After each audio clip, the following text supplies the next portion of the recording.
Alright, as I start off, just want to make a quick mention of something.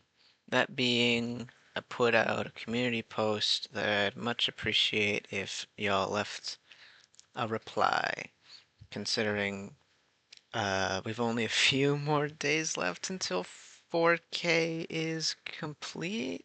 Not 4K. Why did I think 4K? I said 4K because I saw there was 4 likes on it. At the time of recording, anyway. How many days do we have left? Fuck it. Okay, so we have like 8, 9 days, or I guess 9, 10 days-ish, until 9,000 is decided. We're undeniably, on the last day, I'll just pick whatever names look funny, because we're undeniably, industry standard by industry standard. Because there's no just like, because there's just, did I do this in order of like vote by accident? Hold on.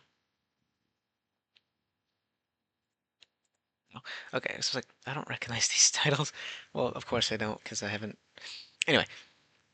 Um, On the last day, considering we're probably not going to finish all of these by the time contest is over, I'm just going to pick what names look funny and do those because I still really, really want to read The Bike That Makes You Racist, but I know it's way later.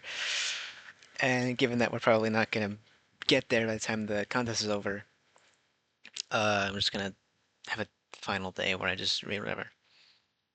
But I would much appreciate if y'all left a reply for how you want me to, if you want me to, continue SCP content in the future for this channel. I see people have left likes. I presume that means you're fine with me just like every week or something reading a file or three, but I would like confirmation. Um, let's get started with Manifesto of an Anomalous Terrorist by parenthesis. Now I ask you, what do you preserve? So is this going to be a recoil banner.gif? Oh, okay, that's the. I'm like, what's the bit here? Why is it blurry? I've never seen anything be blurry. Okay. Wow, 180, huh? SCP-9000, Manifesto of an Anomalous Terrorist. Item number, SCP-9000, Object Class Euclid. Banner.gif is supposedly loading. Here are containment procedures, which are physically distributed instances of SCP-9000 are to be documented and then destroyed upon collection, while digital instances are monitored and something by Foundation web crawler bullet something.aic. Civilians exposed to SCP-9000 are to be quarantined and amnesticized as deemed appropriate. Locations where SCP-9000 instances have been something discovered are to be monitored by Foundation field agents to determine if distribution of something has ceased or if activity is ongoing. Foundation personnel working closely with the containment and documentation of SCP-9000 instances are to receive frequent psychological monitoring and something performance reviews. Personnel not directly involved in the containment or documentation of SCP-9000 are prohibited from viewing archived SCP-9000 instances not cleared by RESA. Something authorization is required and may be granted for research or investigation purposes only. Exposure to the contents of SCP-9000 instances is to be something to a minimum. Unauthorized personnel found to be intentionally violating these procedures or pursuing intact instances may be subject to disciplinary action. Everything I just read to you is blurry, and my eyes hurt for having read it. So if you're confused why I was like pausing and second guessing myself, it's because everything I just read was blurry as shit, and it hurts. It'd be chaos. Uh, boy, oh boy, I've won! I'm the 1,999,999th visitor. I should click claim now for my prize. Oh, would you look at that? It's actually really cool looking. What the hell? Who drew this? Sick. Manifesto of an anomalous terrorist. All of this is the same in the background. Oh, oh shit. Okay, this is actually really sick. Okay, this is one where you're gonna have to want to look at the screen because there's amazing art. I'm gonna scroll down. I'll scroll up in a second. Check it out. And then we have this red butterfly upon a injured field agent. Well before I became the weapon I am now, it was once considered a mistake, a perversion of nature. Oh, is this about Kondraki? Because that's butterflies. Sorry, I'm just gonna go back. If it is, I don't know. Who made you again? Parenthesis. I don't know a parenthesis. Primitive nature. No, I wasn't considered anomalous then yet. Rather, I was labeled confused and sick for believing I was born in the wrong body. Ah, one of these. A delusion, a thing to be discouraged and snuffed out, trying to get attention. That's all it was back then. All red star must be shot from card to win a prize. SC-0922-812-1681. I could have conformed to the secure feminine box my family, my community, and the very body I was born in had constructed for me. Caterpillar. It would have been easier, maybe. But the truth is that even had I tried to live that lie, I never was going to be truly happy like that. So I presume this isn't. This condition is uncommon even to this day, but it is now understood that it's been around for a long time, hidden in the quieter parts of human culture. Testosterone, naturally. But because of the prejudice and fear of people who thought they knew best, who clung to outdated ideals and beliefs, I was treated poorly. It was cruel and it was wrong. People are afraid of change, of difference, of abnormality. But I found support from a group. It was them who helped me realize what I am and showed me the path I needed to take. I laid myself bare to them, and it became more than just a man. More than human. Being anomalous is nothing to feel shameful of. Which to say you're more unnatural than the person who wears glasses, than the person who dyes their hair. Why is it that when I am under the knife, it is seen as less acceptable than someone getting their wisdom teeth removed? When gender affirming care or for anomalous modification, the stigma surrounding these procedures is rooted in outdated norms and ignorance. I will never again be ashamed of who I am or what I have become. Are these fingerprint? No, that's chrysalis is okay. My first-hand experience has shown me what anomalies can do for people, for humanity. It'd be a mistake to ignore their value. To think only the Foundation knows what's best for humanity is hubris. Anomalies have existed unseen long before the Foundation began, and many more will persist well after it ceases operation. This art's fucking amazing. I just want to make it known. Whether we choose to accept them or not is a matter of choice. Whether we choose to accept them is not a matter of choice. It is a matter of when. Misread that, sorry. I once read a book that resonated with me. In it, it read, "His virtue makes him mad. The exact opposite is the truth, that it is madness that makes him virtuous." I may be mad, but not as you define it. I have plenty of reasons to be upset. The act of ignorance, the obsession with what is normal over what is real. I will not sit idly by allowing things to continue this way when I know it shouldn't have to be like this. In mundanity, I see adversity. The Foundation has been wrong before, how can you be so sure that it is not wrong again? Now I ask, what do you preserve? This document is marked unsafe. Your network has detected malicious activity. So, oh, cool. A sanitized SCP-9000-B instance. Oh, I didn't have to read that at all. Here it is. Uh, minimum personnel found in. Yeah.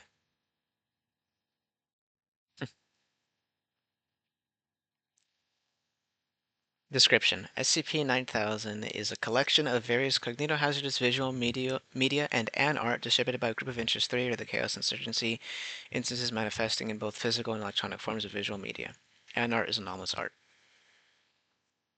Physical manifestations are typically distributed as printed posters, stickers, zines, or other visual graphic media left in public spaces referred to as 9Ka instances, while digitally distributed instances present primarily in the form of splash pages, pop-up advertisements, social media posts, or webcomics referred to as B instances.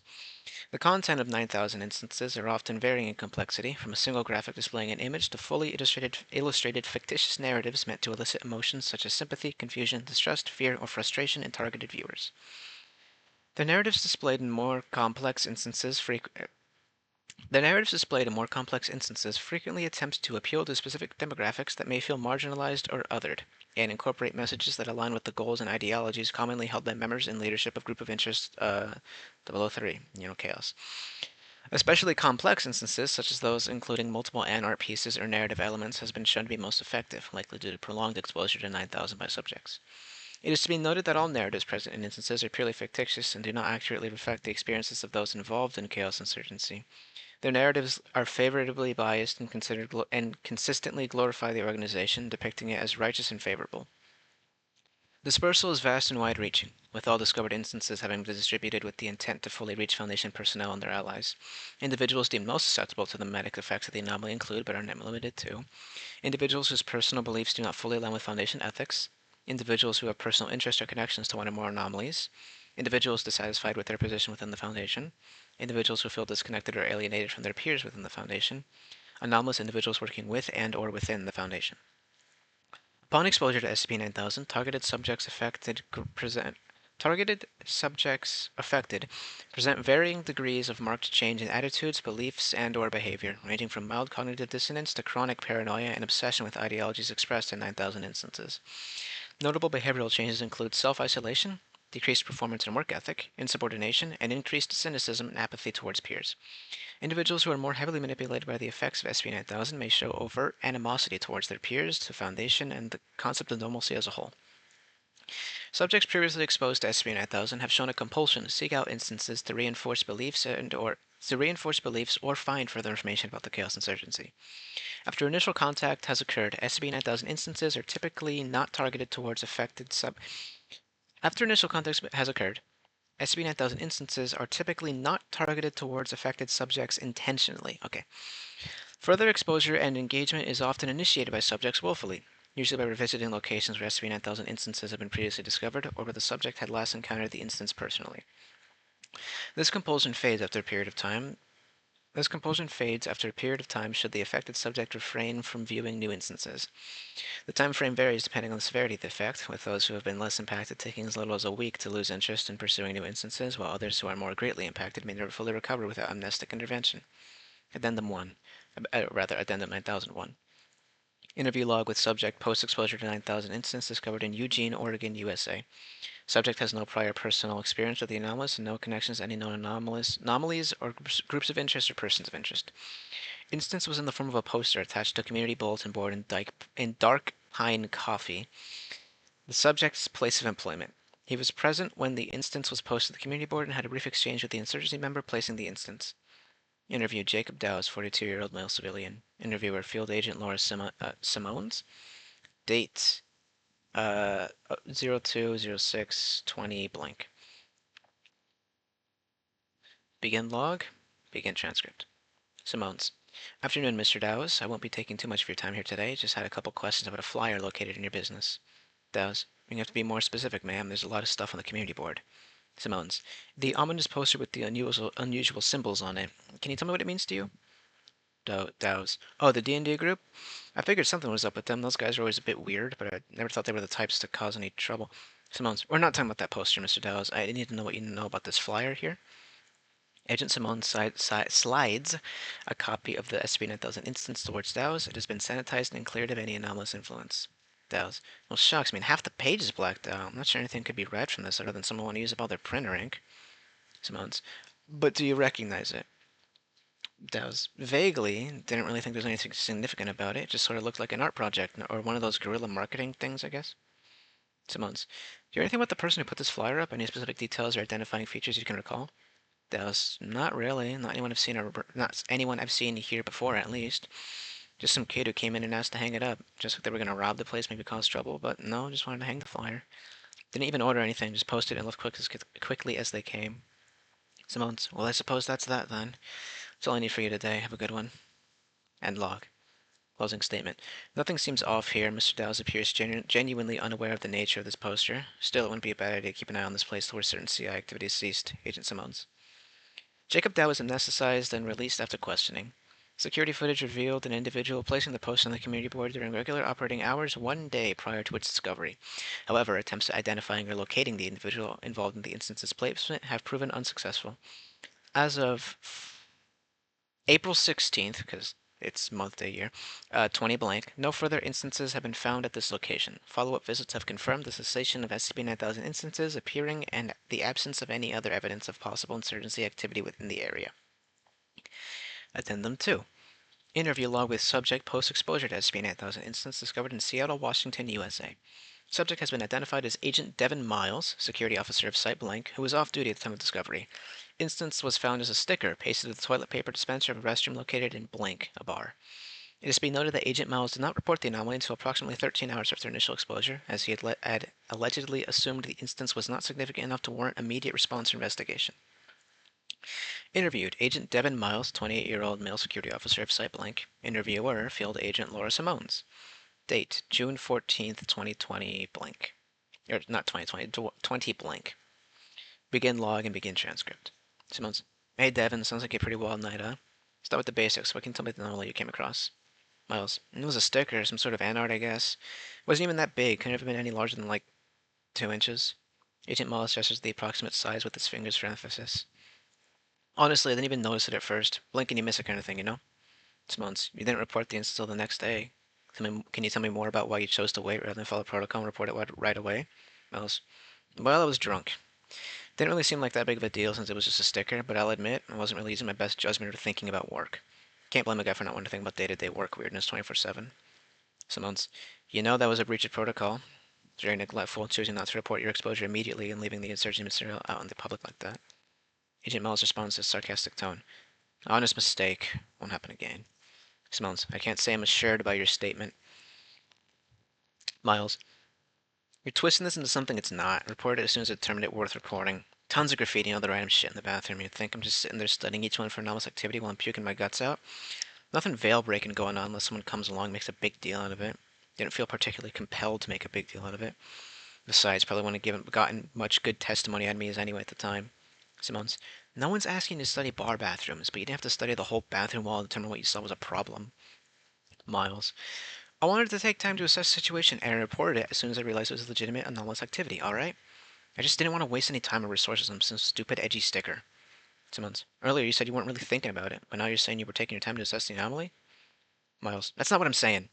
I had time after my outing to assess it, but I wasn't just thinking about I just wasn't thinking about it when I first saw it. Simone's. I thought you weren't trying to think about work while off duty.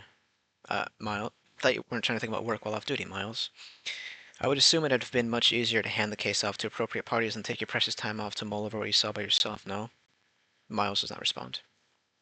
Either way, it's not your call to determine whether or not this was something that warranted immediate investigation. It's your obligation to report stuff like this right away. It's not an optional procedure and you know it.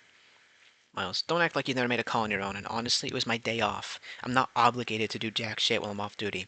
I could have said nothing and we wouldn't be having this discussion, but I'm the idiot who wanted to do the right thing and now here we are. Simone's. Well, Miles, this isn't about me, but I can tell you now I wouldn't be making such a stupid call as the one you made, drunk or otherwise. Miles. I already told you that in hindsight. Yeah, it was a pretty stupid call and I should have acted sooner. What more do you want from me? You've been doing nothing but antagonize me this whole fucking time. Miles. Okay, sure, bud. I think we're just about done here. I'm sure your site leadership will be more than interested in hearing what you have to say for yourself. End log. Closing statement. I really don't like this guy. Agent Simons. Cute. Agent Miles was placed on administrative leave. Some more images, I think they're all censored or something. Because that one's blurry. Can I click on this and it gets bigger? Hell yeah. That's the Chaos logo. Or, how do I... Okay. Uh, hit escape and it didn't do anything, clicked and it didn't do anything, you have to go back. Agent Miles was placed on administrative leave for 1 month following the incident, prescribed mandatory post-exposure therapy, and provided additional training regarding standard off-duty procedures. He has since returned to duty at Site Blank and has continued to service with the Foundation without incident as of September 21st, 20 blank. Follow-up visits to the location and surrounding area have yielded continued anomalous activity and appearance of the instances, which has been crossed out. No further instances have been discovered at this location as of October 1st, 20 blank. Cause for cessation of the activity is unclear. See Addendum 9000A for notable instances recovered from this location. Addendum 9000A. Just remove blank. Sticker displaying anart for supported instance in this location. It's censored. Should I see if I recognize anything? Can't really make out what that's supposed to be because it's censored. And then location. Utility pole located at blank street and blank way. Poster displaying anart and CI catch line. Nearby security cameras and traffic cameras failed to capture when the instance was placed. However, the poster has a printed date in compliance with local city regulation that would have dated initial installation after July 24th, 20 blank. Should intermittent vengeance arm again his red right hand to plague us? And then the actual image itself is censored to hell. This one is waste collection bin located in blank yard. Description: small printed publication, commonly referred to as a zine, composed of anart and CI aligned narrative. It is to be noted that this instance was located outside of the waste collection bin, likely discarded as an exposed subject. Likely discarded by an exposed subject. Locating either the original source of the instance or exposed subject has been unsuccessful. It's just a piece of paper on the ground. It's censored. I can't tell what it's supposed to be. Back to the start.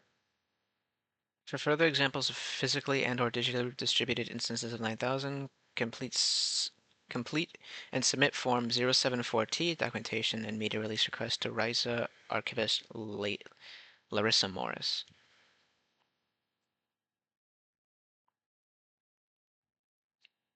It says meta. Do I just then is it gonna change?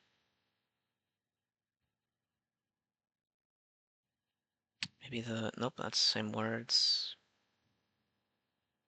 Wait, this is actually really was mega short. What the hell? I thought it would be longer. Not a complaint, of course. I do like them when they're short. That way I can. Am I missing a leg? Huh. I would have thought that'd have been quicker or longer. I loved the art. I like the clashing spy fiction. Clashing ideologies. It's fun. I liked it. I mean, it was definitely short, but fuck me, that art was great. Good work, parenthesis. Are you a group or are you like a single individual?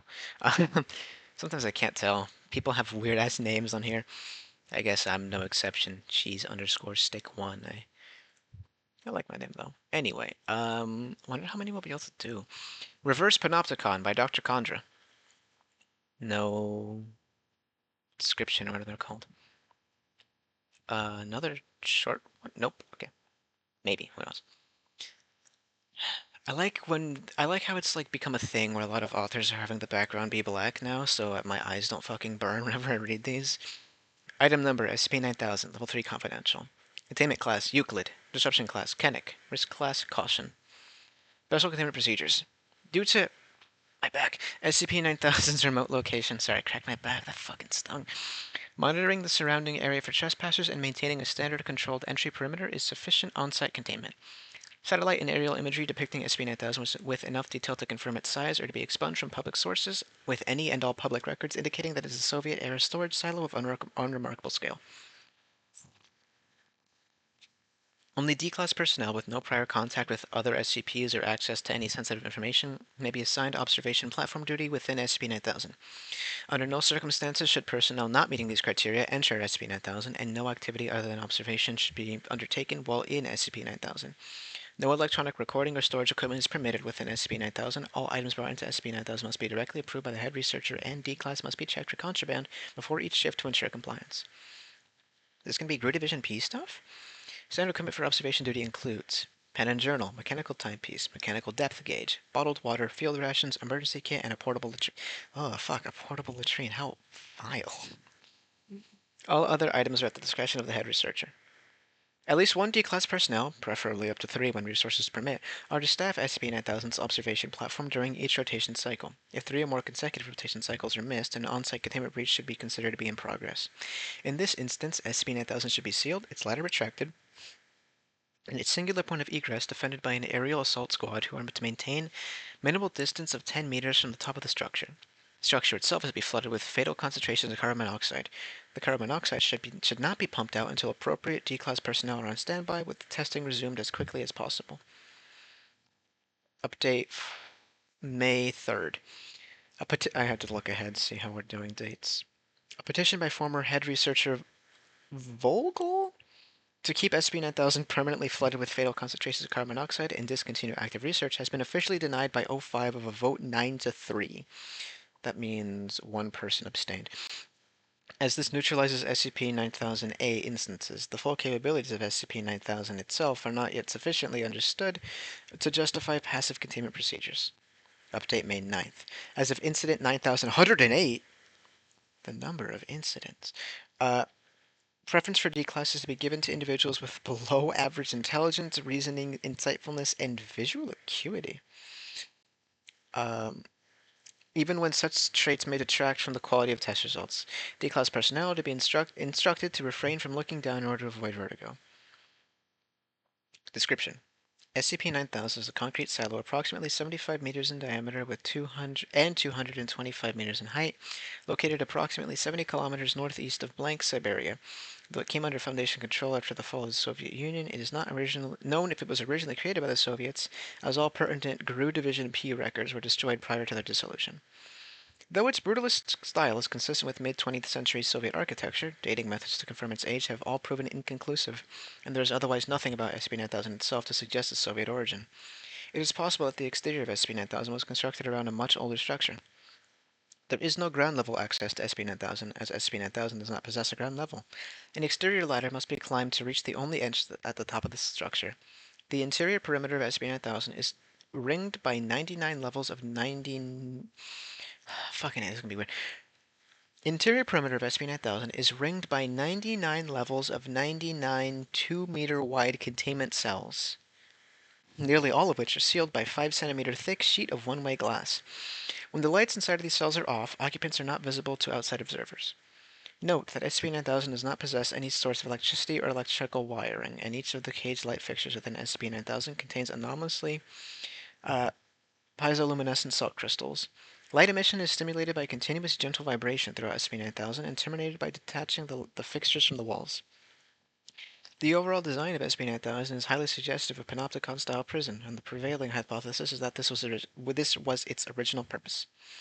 In the center of SCP-9000 is an observation platform suspended between 3 rails.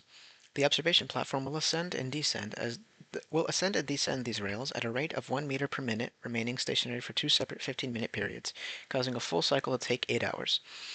There is no known method of stopping or altering the cycle, and further attempts to do so are no longer permitted. The first of the 15-minute rest periods is always at the top of the structure, allowing personnel to embark and disembark from the platform. The second rest period will occur at random point during the 8-hour cycle, approximately once every 2 months on average. This will occur when the observation platform is at ground level. Since SCP-9000 does not possess a ground level, Foundation personnel who disembark from the observation platform during this time are considered irretrievable. Weird as hell. Sorry, I had to sip water. Approximately 30% of the time during a typical cycle, at least one cell visible from the observation platform will have its lights on, revealing its occupants. There does not appear to be any obvious patterns as to which cells are illuminated or when. Visible occupants are almost invariably take extreme interest in the occupants of the observation platform, maintaining light of sight for as long as possible. It is generally presumed that the same applies to non-visible occupants as well. Fuck. NA. Quit stuttering. Had a slow day and I haven't talked much, so if you're wondering why I'm stumbling over my words so fucking much today, it's because I was having a lazy day. 115 views on my SCP playlist. Hot fucking damn. Sorry, I was just checking my shit, dude. This is really sick. I like that is how you call it, how you say like fucking what's the word I'm looking for? Not inspiring. It's like flattering. That's the word I'm looking for. People give this much of a shit about listening to SCP stuff by some random guy? Sick.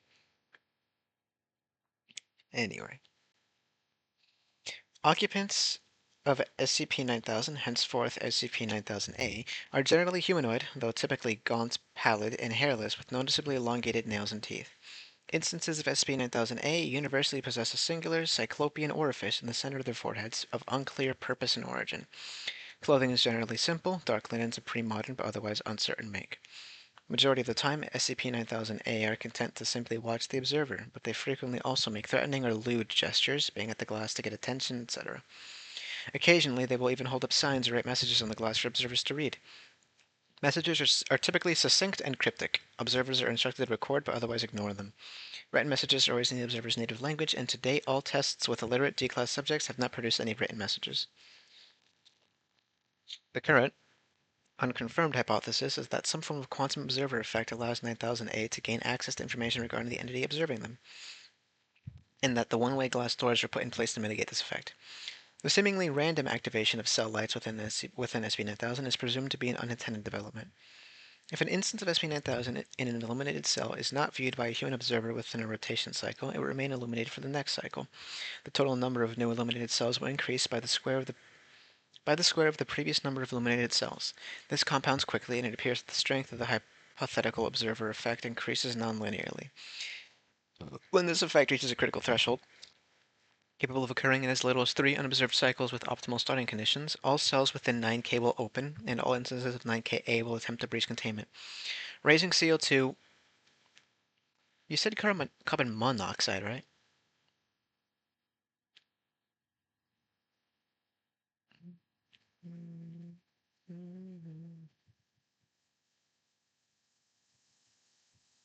I forgot where... Flood. Yeah, monoxide. Monoxide CO, not CO2. Apologies. Uh, Raising CO2 within 9,000 to fatal levels has proven to be an effective means of re-establishing containment without exposing Foundation personnel to the effects of 9000-A. Upon resuming observation of 9000, 9000 appears to effectively reset, with all instances of SCP-9000-A being both alive and back within their cells. To date, no cadavers of 9000-A after containment breach have been recovered. While it is not yet clear precisely what is occurring, the aforementioned quantum observer effects are believed to be involved, with 9000's wave function returning to a stable state to prevent loss of all conscious observers within it. It should be noted that several of the messages written by 9000-A at least imply they recall past asphyxiation. Addendum. Following is a journal entry taken from D14409, the most recent D-class to reach the ground floor of 9000. Select a journal entry. 0915. Platform begun to descend as scheduled, at least I'm pretty sure it has. A meter a minute isn't exactly noticeable. No visible 9000-A instances as of yet, but I would like to personally thank the Ethics Committee liaison who made sure the portable latrine is a privacy tent. Not sure how I'd feel about taking a leak in front of an audience this size. I guess I should probably thank you for the safety harness too. It's a long drop to the bottom, and anomalous or not, the fact this platform receives absolutely zero maintenance is far from reassuring. I wasn't sure what the file meant when it said there was no ground level, but now I can see that there's no frickin' ground, just a big black hole at the bottom of the shaft. Why couldn't you have said that instead of making it sound so cryptic and ominous? I can't tell how deep it goes, and hopefully I'm not going to find out, and if I do, that'll be my secret, since you're sure as hell aren't going to send anyone after me. Approximately 10:10. Finally got my first instance of 9000-A after nearly an hour. If I'm reading the depth gauge you guys gave me correctly, he's on level 77, cell 32. Looking straight at me, but nothing else. There's nothing to really distinguish his appearance from the description I was given. I'll keep an eye on him until he's either out of sight or creeps me out too much. If we're taking bets on which one of us can win a staring contest, my money's on him. I like this guy. 1035. Got another one, level 68, cell 82. This one's smiling at me and wrapping his fingers against the glass. I've actually heard that before I saw him. Every little noise echoes like hell in here. Constant rat-a-tat-tat. No pauses, no variations in rhythm. Asked if he wanted something, but he didn't respond. Speaking of rhythm, I think the vibrations are getting stronger. I can't say for sure, but the slow, constant thrumming feels like it's getting more intense little by little, and I think the salt lamps are getting just a bit brighter. Is that normal? It wasn't mentioned in the briefing. 1108. This one appeared straight ahead of me when I came out of the latrine. Level 56, cell 93. It scared the crap out of me, and I think it was on purpose. I know it's irrational since I have no control of the platform, but them gradually coming into view as I descend made it feel like I was the one sneaking up on them. Has anyone ever caught the exact moment the lights in the cells come on? Anyway, this guy slowly waved at me when I first saw him, but has otherwise done nothing remarkable. You can still hear the rat-a-tat-tat from the guy up there, though the echo is so strong I can hardly tell if he's above me at all. 1120. No sighting, but I've been staring down into the hole at the bottom of the shaft. I know there are -A instances watching all around me. Even like, by the way, he um, actually wrote out -A. I thought that was really cool. Uh, whether I can see them or not, but I can't shake the feeling that something down there is watching me. I'm worried if I take my eyes off it, something might come flying up at me or maybe climb the rails. But also that by staring at it, I'm just pissing it off. Damn it, why couldn't you guys just tell me what you know? I know you know more than you're saying. If it was just a hole, you would have said that. What did you mean when you said there was no ground level? 1138. Another one, cell 45, level 45, cell 44. This one looked angry and he did a sign. The sign said, "A fall from this height wouldn't kill you, unfortunately." I lost staring contacts with him pretty quickly. 1201. Something just happened. This file is not a chud file. The shaft shook and there was a sudden upswell of air, accompanied by a deep bellowing sound. The platform was rocked back and forth enough that if I had been near the edge and not harnessed in, I would have been at risk of falling off. Lights in the shaft went off for a few seconds and all the lights in the cells turned on. Some of the 9Ka instances were definitely holding up signs, but it was over too quickly for me to read any of them. Not sure what that was or if anything happened or if it's happened before, but if it has, no one's ever briefed me on it. If that last sign was anything to go by, though, that guy in cell 4544 knew it was coming. The platform's still descending at the same rate, though, so it hasn't changed. Vibration is getting stronger, I'm sure of it now. 1235, level 22, cell 81. First one who isn't standing, huddled in some kind of fetal position, rocking back and forth, but still looking at me. They look a little skinnier and smaller than most of the others. Definitely the least threatening and most pathetic looking. Can't help but wonder how long she's been in that cell. 1245, another message, level 9, cell 03. No sign this time, just written on the glass. I'm not gonna guess what it said. I'm not gonna guess with what. It said, "You see, we see, he sees." No, it's why the rails move so slow. The instance itself looks deranged with its face pushed right up against the glass like it was anticipating something. I can only hope it will disappoint when I ride past it again in an hour. 13. Just staring down ahead again. I think I understand. 1315. I've hit the ground level, the one you said didn't exist. It's not a pit at all. There's a transparent concave covering over it, a yellowish green rim around the perimeter. It's an eye and it sees me. It's seen me this whole time and now I see it. I can see a little into its mind as it peers into mine. It's not just an eye, it has a body, I'm sure of it. Some kind of colossal cyclops, not necessarily a giant from Greek mythology cyclops, but that eye is attached to something. The vibration through the structure is its pulse or its breathing or some kind of vital rhythm. The more I saw it, the more I understood what it was. The more alive it became. It's telling me this because the more information it gives me, the more it can take from me. They, whoever they were, tried to cover up the eye and failed, so they built around it instead. They did what the Foundation is doing and what the Soviets did before them. They sent in only their most expendable people in the hopes of not losing anyone important or letting crucial information slip. But it didn't work then and it's not working now. Every bit of information they got on this thing, that you're getting on this thing, came at the cost of it learning about them. To look upon the eye is to be seen by the eye, and once you are seen by the eye, you can't be unseen. Directing your conscious attention away from a thing is as much an act of observation as looking at it. Once you know it's there, if we look, we make it stronger. If we look away, we still make it stronger, so you might as well look, right? That's why all these things, all these people are here, and that's why I'm still here. I'm not going back now. There's a cell with the glass broken down here at the bottom level. So you never mentioned. At first, I was terrified that something was going to come out and attack me, but now I understand that it's a cell for me. The owl will be watching me forever now, no matter where I am. If I go back to you guys now, I'll end up locked in a cell like that anyway. I know what you'll do to me. I'm better off becoming a proper -A instance now. Can't say I'm looking forward to you guys gassing me every time you miss a day of testing, but it still beats the alternative. I'll be the eyes' slave over yours any day. This place isn't a panopticon, it's an observatory, and you're not the ones doing the observing. See you soon. I liked that one a lot. That one's damn good. That's really succinct but nice. I like observation a lot and shit. Like that's why I fucking one of my first enemies used against my party was the Nothic, if you know what that is. Great choice by me. Love the Nothics. They're fun. Not only their design, but how they work. And this reminded me of a Nothic for some reason. Well, I know why, but for some reason. This was definitely a good file. Thank you kindly, Dr. Conja. Isn't that not allowed? Doctor in your name? Ah, who knows? I forgot. Didn't matter to me considering I'm just using the same name. Tripod Cap by Sharia Vanilla. Sharia Vanilla. By director Josie. Josie the Half Cat. Is this a reference? Yeah, I figured as much. Alright. Item number SCP-9000, Object Class Safe, Special Containment Procedures. SCP-9000 is contained within the staff lounge. Flipping 9000 vertically is prohibited. Here's SCP-9000 as illustrated by director Josie. Description: SCP-9000 is a domestic cat, Felis catus. Bottom half part of SCP-9000, comprising its four paws, half of its belly, and the base of its tail, is missing. However, the interior of its abdominal cavity is invisible through the cross-section, and the absence of its bottom body does not lead to any physiological problems.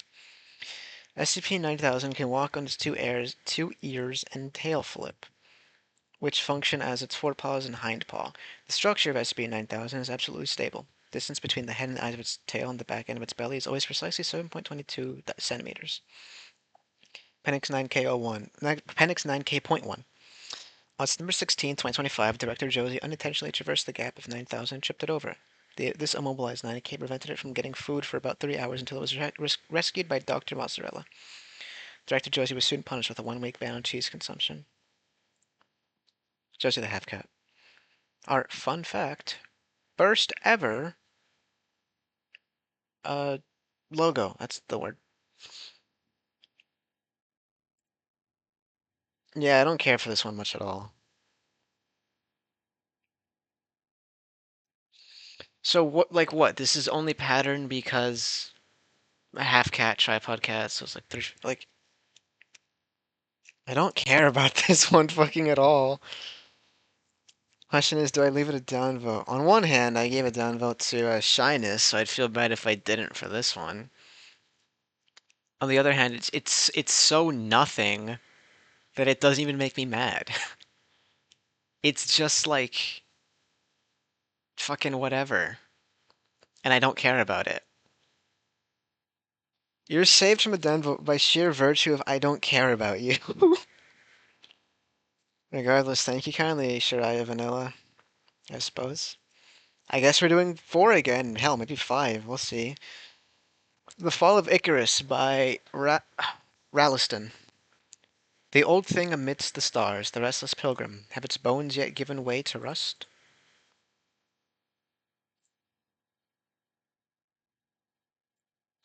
Let's see if you have an extension. We might be able to do 5. Fucking A.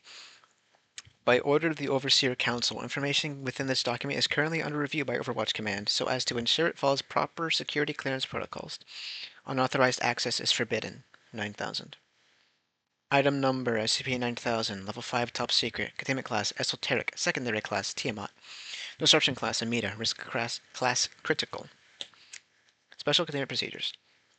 Under no circumstances is SCP-9000 to reach the Earth's terrestrial surface or impact any man-made objects orbiting the planet. To this end, the Astrophysics Department has been granted full access to all Foundation military assets, including its orbital and thaumaturgic arsenals. All of SCP-9000's passengers must be terminated. Prometheus Laboratories mentioned. SCP-9000 is the PLSS Daedalus, the fourth and final space station launched into Earth's orbit by Prometheus Laboratories. SCP-9000's primary purpose is the containment of demonic entities previously utilized by Prometheus for scientific projects, footnote 1, such as exploiting them to generate electric and thaumaturgic energy or imprisoning them so as to negotiate exchanges of information in an environment favoring Prometheus. By harnessing the orbital spin of the station alongside the latent thaumaturgic energy of the Sun, SCP-9000 is capable of powering exorcism circles engraved into its Irrelite apparatus to indefinitely imprison demonic entities that would otherwise be too powerful or useful to the company for it to banish them by standard means. The station possesses the additional advantage of being positioned far. This is bright as fuck. Background is like pure white, and my eyes are burning. It's so dark in my room. I had to turn on my brain. The station possesses the additional advantage of being positioned far away from any terrestrial infrastructure. Prometheus assumed that, should any of 9,000 cells fail, the threat would essentially remain a non-issue to anyone but itself, thus avoiding any unexpected collateral damages to its own equipment and the Veil at large. Here's a visualization of SCP-9000's geosynchronous rotation. Objects are not to scale. It's a simple elliptical. Well, I guess it'd actually be in orbit. SCP-9000 was put into orbit in 1987 and remained operational until Prometheus's bankruptcy and subsequent liquidation in 1998. Following the company's dissolution, the station was abandoned. Not only was the continued maintenance required for SCP-9000 to remain fully scientifically operational too expensive to be profitable for the inventors, which bought out Prometheus's subsidiaries, the station could also safely operate indefinitely without any outside input. Similarly, without a full cadre of Prometheus scientists working on the station could risk damaging the containment apparatus and exposing the new owners to an array of potentially deadly and expensive threats. As such, for over a decade, SCP-9000 remained in stable geosynchronous orbit of around 36,000 kilometers of the altitude, 36 kilometers of altitude above the Earth's surface, and was left unattended by all paranormal and mundane organizations. This changed on the 21st of August 2009. See, we're doing day, month, year because that's technically how these files should be. Not that I'm fucking whatever. At 14:58 UTC plus an hour, when without any outside interference, SCP-9000 suddenly activated its reverse engines, changing its orbit and beginning to rapidly approach Earth. Wow, metafile. Addendum 9K1, initial SCP-9000 orbital shift. The Foundation was first alerted of the change in SCP. Oh, by the way, 6 hours remain. 6 hours until impact. Which that fucking like that one meme. It's like the Cartoon Network, whatever hours until something, and it's like Benson's face, and it's like what, however many hours until the Earth is destroyed or some shit like that. You know what I'm talking about? Join my horrid warband of death and despair. Okay, priest. 80 ducats. No priest. The Foundation was first alerted to the change in SCP-9000's orbit by the Atreus Array, its global orbital surveillance system, when the sub-program dedicated to monitoring the data list detected a change in its expected trajectory. It was initially presumed that this was the result of a malfunction of the station caused by 11 years of negligence. However, when a closer scan detected that SCP-9000 had deliberately activated its reverse engines, an action which could not be the result of any technical error, the situation was reassessed as intentional and action on behalf of an unknown third party. Here's an image of Foundation Site 72. It's a very uh, standard building, I guess. I like the blue stairs. Predictive models immediately supplied by Site 7, alongside the Office of 052, revealed that SCP-9000's shift in trajectory was similarly intentional. Its expected point of terrestrial impact was calculated to be Site 72, a building located in Gainserdorf, Austria, previously acting as the headquarters of Prometheus Demonology during the group's early days of operation, wherein it is still primarily concerned itself with progress against commerce. That has since been transformed into a Foundation research facility. Based on this information, it was presumed that the shift was intentionally caused by the entities previously imprisoned inside SCP-9000. As SCP-9000 reaching its destination would inevitably lead to the destruction of Foundation site, substantial damages to a civilian urban center, and the release of numerous hostile paranormal entities, the event was deemed an unacceptable threat to be prevented. Like that Foundation site destruction is first. To this end, the O5 Council was immediately put on Level 1 Emergent Contingency Alert, and has mobilized the Emergent Tactical Response Authority, or ETRA, and the Astrophysics Department to organize the necessary countermeasures. Here's an abridged list of ETRA engagement protocols. Proposal: utilize Hecker, or HECOR, the High Energy Concentration Orbital Railgun, or Foundation Eigenweapon against Class K scenarios. Against 9K, liquidating the data list before it reaches Earth. Verdict: rejected. Rationale: HECOR has been designed as a weapon against terrestrial targets. Any deviation from this pattern, a change that would be necessary to weaponize it against 9K, could not be covered by Foundation cloaking mechanisms, thus potentially confirming HECOR's existence to the GOC. Footnote 3. HECOR constitutes an explicit breach of the Colne Agreement signed between the Foundation and GOC. Its existence, though suspected by the latter, has never been confirmed by the Foundation, as it could result in GOC sanctioning the Foundation and diplomatic relations between the two groups deteriorating. That's funny. I like that a lot. Ellipses. And then the accepted proposal. Contact Foundation externals similar in nature to entities on board 9K. Attempt to pressure them into neutralizing the threat of their own kind, thus disarming the dataless and allowing Foundation to blame the fall of the station on the collapse of an old fabricated Soviet satellite. Addendum 9K2. Communion with outside external. 5 hours until impact. Over the...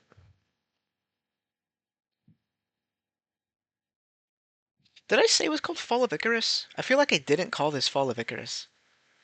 The old thing amidst the stars, the restless pilgrim, have its bones yet given way to rust. Anyway, over the many years of its operation, the Foundation has contacted several outside externals on numerous occasions as to gain insight on issues that would otherwise prove unsolvable.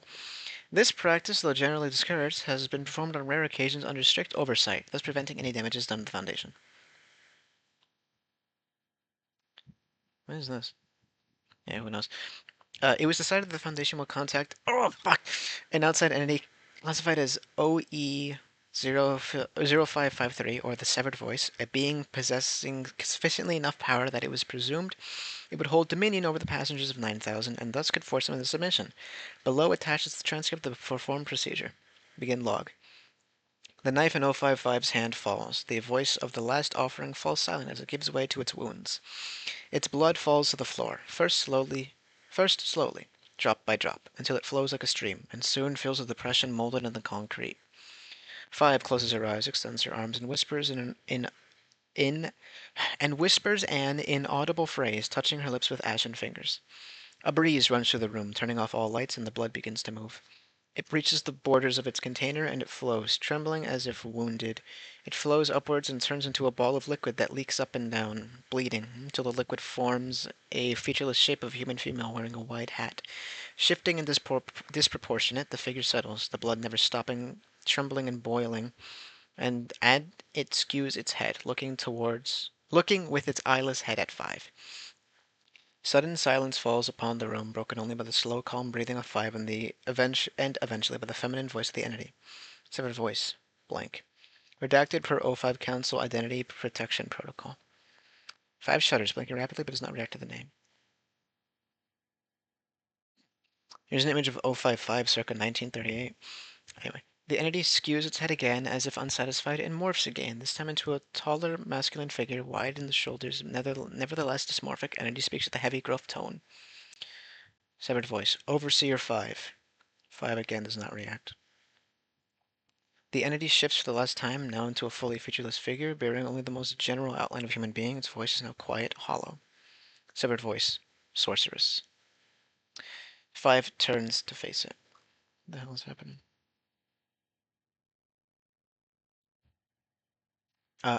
Sorry, just checking something on my Discord. 055. I come before you to inquire about the dataless.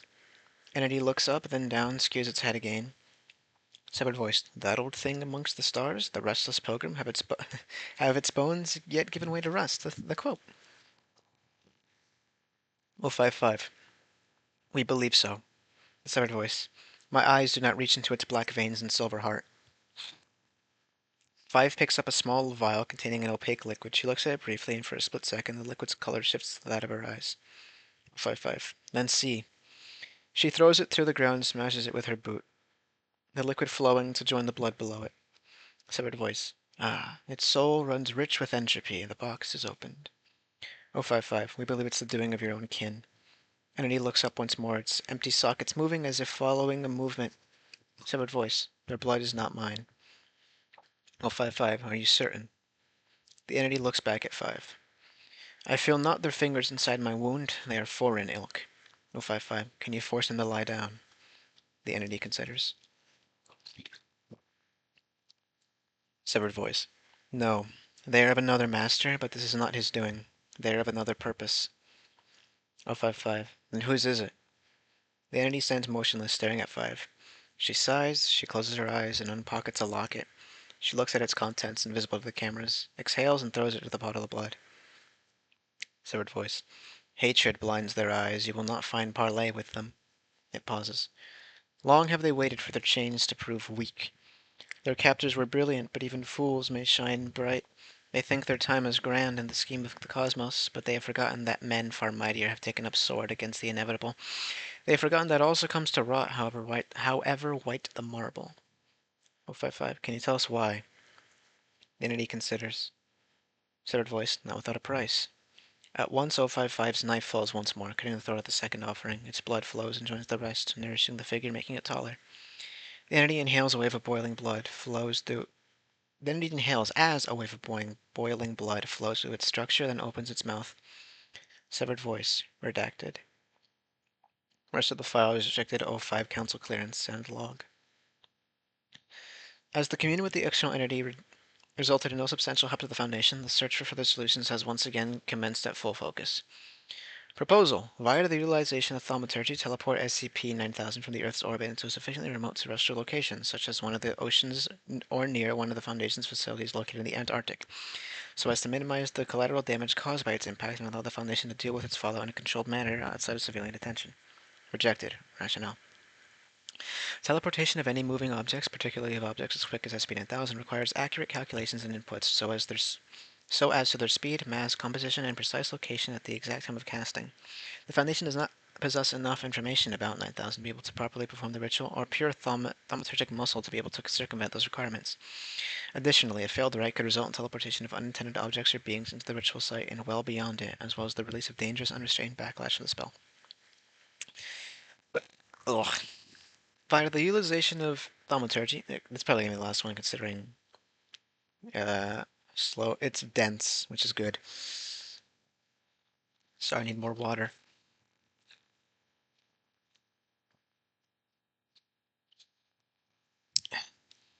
Via the utilization of thaumaturgy, Teleporter Squad had trained the Department of Tactical Theology personnel into SCP-9000 itself, granting them access into the data list and allowing them to terminate the station's passengers, regaining control of 9000's trajectory, and preventing it from reaching its intended destination.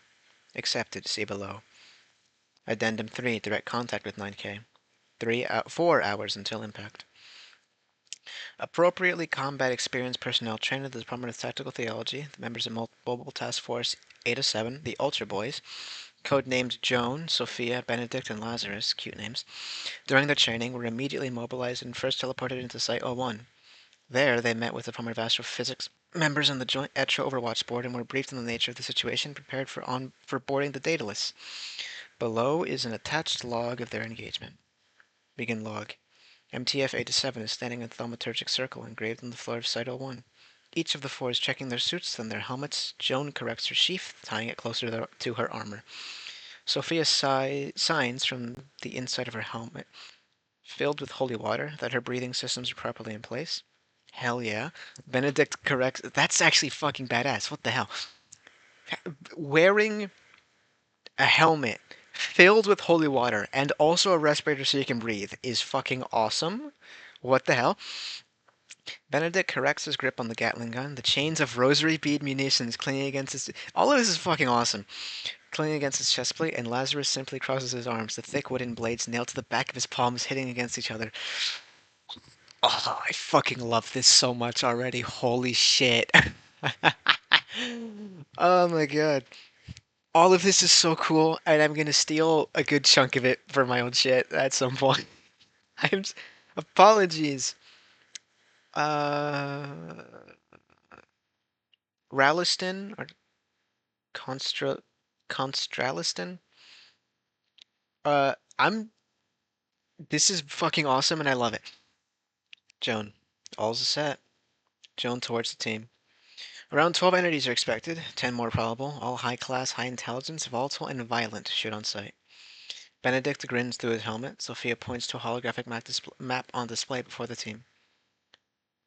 Oh, she has like a fucking. Is it a valve silence or is it they couldn't fit a radio in there? Either way. Sophia. Blessed shall we enter through the storage outside the evil's eye. John. The shits will be in. The shits will be in the engines of the bridge. Can't steer it any other way. Sophia. Our vanguard commencing forward, we shall force our way into the prisons wherein the first sword shall fall. Joan touches her sheath. Damn right it will. She gestures towards the map once more. We hack him up there, taking the few by surprise, then finish the job with the remaining shit scattered before they can put two and two together. Then we drive that baby back up into proper orbit and get taken back home in time for mass. Cute. Joan eyes the remaining members. Questions? No? Great. She nods towards the personnel gathered around the thaumaturgic circle. They nod back and she smiles, signaling them all with a mock salute. See you on the other side. Redacted. Probably says bitches or something. 1, 2, 3, 4, 5, 6. Yeah, I think she says bitch. What is this? See that little...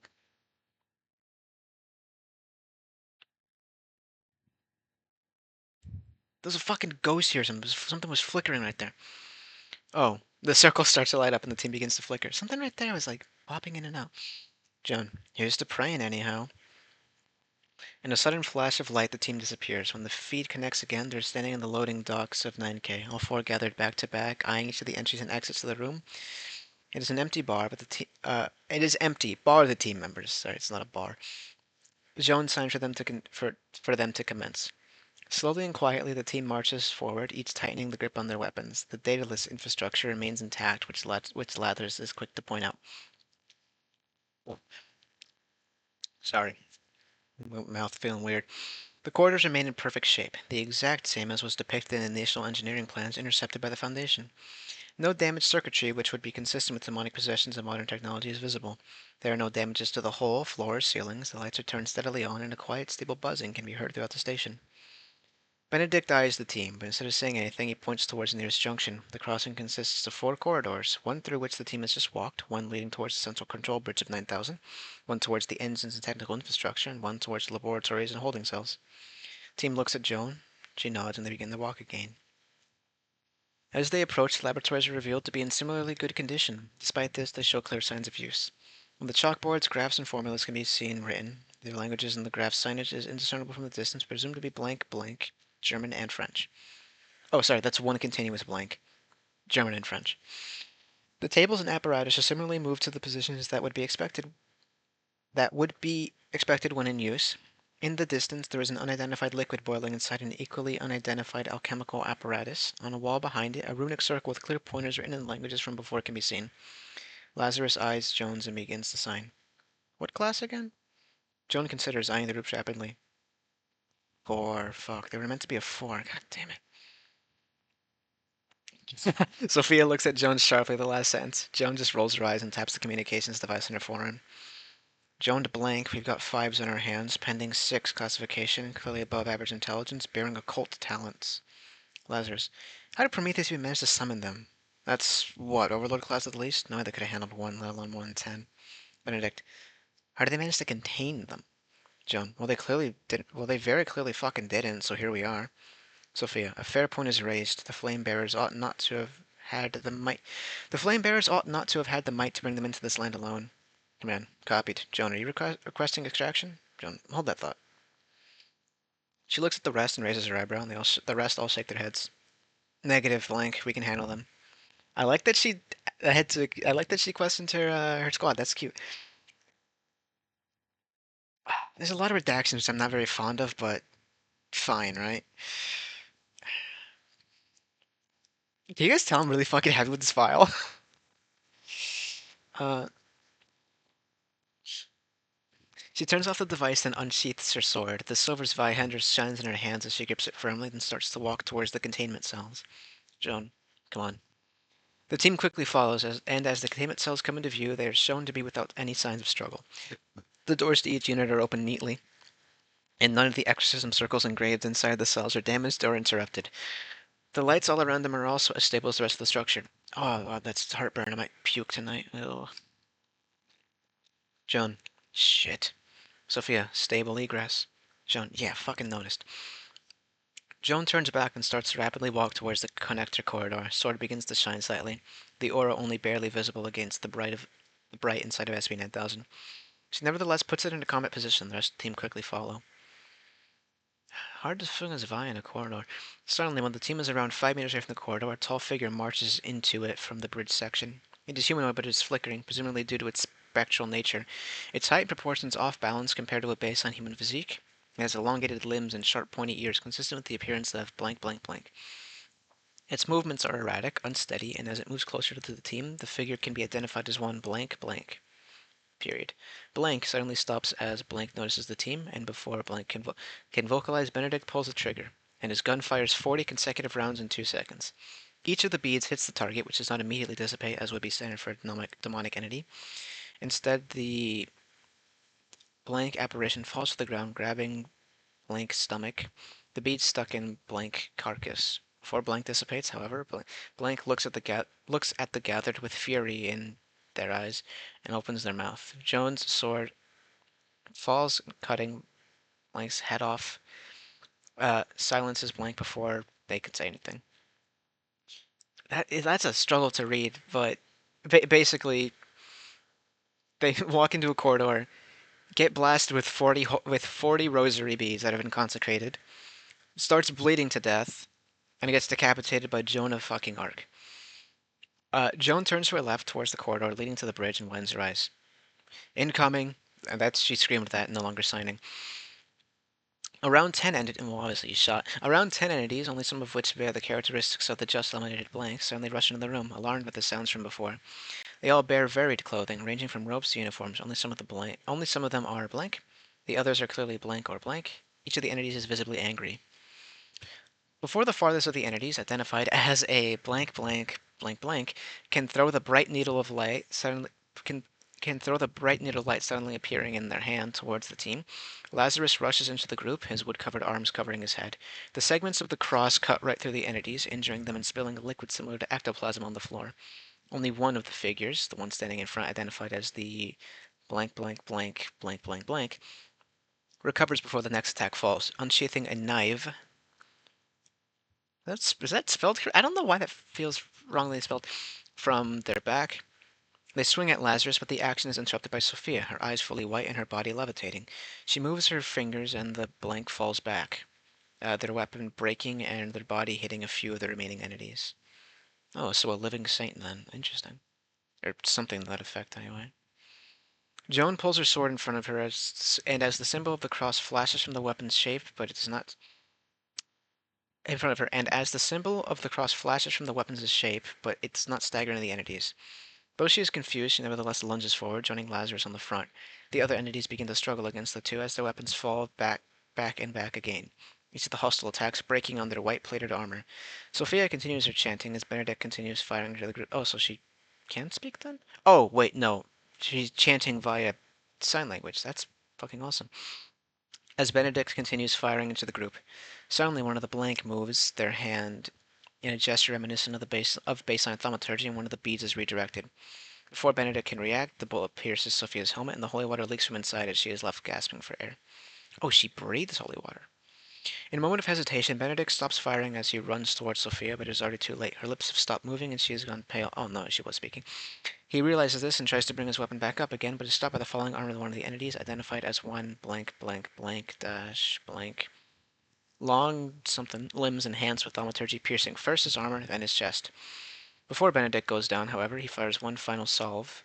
Shouldn't be salvo, hitting blank and their accomplices. Each of the bullets pierces an entity, leaving them to fall to the ground in a manner similar to that of the first fallen angel, I presume. It's censored, I'm just making guesses. Joan and Lazarus notice Benedict's ceasing movement but do not react. They continue the struggle against the 7 remaining entities, slashing with the sword and charging with the wood. They're met with opposition, thrown spells, and active counterattacks. You think Lazarus is using like pieces of the cross used to crucify Jesus specifically? Or just a cross used to crucify someone? Anyway. Uh, someone whose name is censored just says something that's completely censored. Joan blinks twice, confused. What? You can blink? She nevertheless, I presume talk, I don't know. She nevertheless continues slashing, and entities similarly continue to evade her. It talks again, all of which is censored. Nobody's played me, you shit. Fuck you. Joan's sword falls again, this time more erratically, and the entity smiles. It talks again, all of which is censored. No, you won't. Not while I remain breathing, you shit. If I copy, can I copy and paste this and actually figure something out? Nope. Just black text boxes. Joan rushes one final time, taking a broad swing with her sword, and the entity ducks again, this time its movement visibly enhanced with thaumaturgy. Joan's sword lodges itself on the floor as she is unable to pick it back up. Tries to let go of her weapon, her head is suddenly pinned down by the hand of the blank from before. They smile, put all of Blank's nails on all of their nails on Jones's scalp. I was thinking like metal nails, not like fingernails. Suddenly, in the background, Lazarus screams, impaled on one of the metal bars dislodged during the fight by one of the entities. Joan tries to turn back, but the blank grabs her head more firmly. They whisper a few words, and Joan's face goes pale. She begins to shake, her eyes moving rapidly. Meanwhile, they're smiling more and more widely. Blank own blank. Also moving, though much less frantically than Joan's, as if they were reading something. They speak? Well, isn't that interesting? They look down at Joan before they can tighten their grip on Joan's head anymore. With a great effort and will, she unsheaths a rusted dagger hidden in her calf armor. She tries to stab him with it, but fails as the, I don't know, presumably demon, laughs and kicks it out of her feet. I think it's supposed to be hand. They speak again, this time censored. Joan furrows her brows as she twists her lips to curse. Before she can do that, the blank moves blank hand, and Joan's head suddenly bursts from the inside, her viscera staining the floor of the dataless. As they pick up Joan's body camera, they smile. See you all soon, you... It's censored. The feed terminates as they throw the camera to the ground, break it with presumably their foot. I don't know, it's censored. A little too much censoring for my tastes, but still I liked it. Addendum 9K4. Second 9K orbital shift, 3 hours until impact. Immediately following the secession of the feed from MTF-87, Atreus array data pile paired fucking Atreus array data paired with Site-01 readings of chips implanted in the body of each team members confirmed they were eliminated. It was decided by Tactical Theology to directorship that the department ought to perform blessings on the blood of the team members left behind in their facilities so as to, by utilizing thaumaturgical law of contagion, also bless the remainder of their bodies, preventing their corpses from being possessed by the entities on board 9000. Nice. 2 minutes and 37 seconds following the death of MTF-87, the Atreus array detected another sudden change in 9000, activating its engines once more, this time far more rapidly and with more power than during the initial shift. It had altered its path for a second time, leaving the previous course and instead opting for a new destination.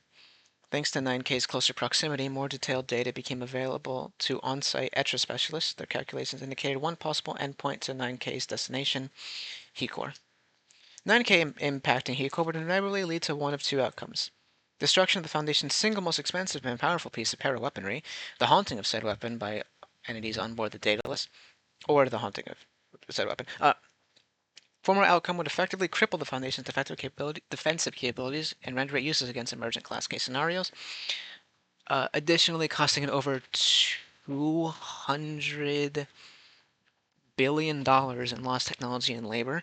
The latter outcome would result in ceding control of the asset over to the hostile entities, granting them access to potentially world-ending technology that they could and would use without regard for civilian safety or the Veil at large. Like the Veil is also on there. Data was immediately forwarded to non-Atreus array stations to confirm its validity and was shortly thereafter confirmed 4 times by Site-7, the Office of 052, the Office of 051, and other analytically clairvoyant assets within Foundation employ. In light of both of the possible conclusions of the 9K emergency being potentially catastrophic in consequence, Overwatch Command decided that the escalation of the crisis merited the raising of its alert to level 0, K-class scenario inbound, granting it unilateral access to all assets in disregard for the core tenets of the Foundation's modus operandi in order to regain control of the situation for as long as the emergency remained active. Addendum 5, Emergency Overwatch Summit, 2.5 hours until impact. Immediately following escalation of its alert, O5 Council notified all other appropriate Foundation departments which were previously not informed of 9K's crisis due to secrecy of operation. All of these, including the O4 Council, Decommissioning Department, Department of Ontokinetics, Department of Applied Force, Department of Analytics, Department of External Affairs, Department of Spectral Affairs, and the Demonology Department. Why they weren't notified before, I will never know. Probably because of, like, secrecy shit. All of these were placed on similarly high alert as Overwatch Command and mobilized to their full possible extent. Due to the limited resources and time at disposal of the Foundation, only one member of each department or their leader or representative was teleported to O1 for special emergency summit to continue recontainment attempts in the limited time still available. At this point, the leader of the Department of External Affairs, Director Maxwell Eater, sorry, something stuck in my throat, the secondary liaison of the Foundation to the Global Occult Coalition after 055, proposed contact to the GOCS to force the use of its Ganzir installation. Ganzir mentioned! to neutralize 9K via teleportation of the data list to the site, an occult task which the thaumaturgic might of Ganzir would be fully capable of performing. Footnote 5. Ganzir mentioned, so happy. Ganzir is a fort installation located in the Atlantic Ocean, constructed by the GOC with the help of from Prometheus Labs as the conclusion of the former's Ichabod campaign. Ichabod? In operation, the Foundation has remained a passive but nevertheless non-opposing observer to. It is the single most latently thaumaturgically potent place on Earth, a condition artificially achieved by a mass execution reality benders by the GOC on site during its purge of the group, so as to ritualistically embroid the soil with the occult remains left behind by a human death. As weapons similarly breaching the Colne Agreement, whose existence is similarly denied by the Coalition, Ganzir can act as sufficiently potent ground that allows for the performance of globe-spanning spells and rituals that would otherwise be impossible.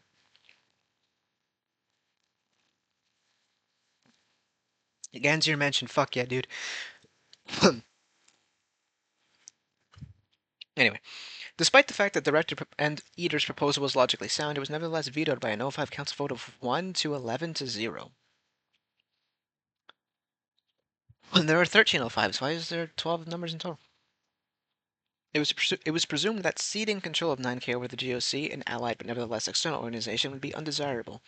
At best, it would give GOC access to data regarding Keycore alongside powerful entities it could potentially exploit for its own gain. At worst, it would endanger Ganzir itself, risking 9K's passengers taking over the installation, causing a K-class scenario regardless. Latter risk was only heightened by the fact that the previous engagement with MTF, but with 9K by 8 to 7, had proven the entities on board were far more powerful and dangerous than was previously expected. Between their defeat of 8 to 7 and their utilization of thaumaturgy as well as demonstrated a higher intelligence, it was decided that they pose a serious thaumaturgically potent threat that shouldn't be under any circumstances underestimated again. As such, it was decided that maximum caution should be the most appropriate response in further planning in regards to the contingency, which continued immediately following the vetoing of the proposal.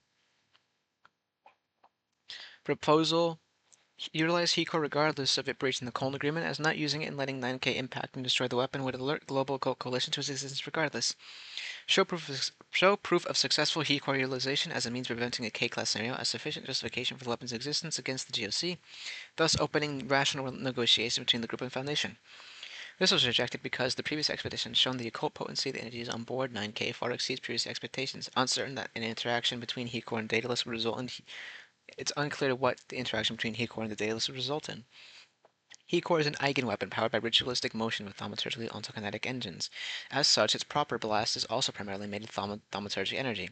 It remains the fear of Overwatch Command that a blast, even as powerful as the HECOR, could be redirected or even reflected back at the stations by the station's passengers.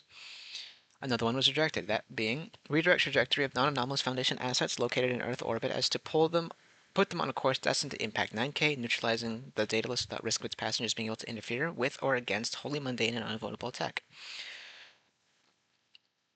All Foundation orbital assets are currently positioned too far away to be able to reach 9000 before it impacts HECOR. Even if they were, however, all that remain essential parts of the Foundation's logistical informational infrastructures, and the loss of enough of them that they could neutralize Daedalus would cripple the global efforts of the Foundation on a scale rivaling that of an actual inbound 9K K-class scenario.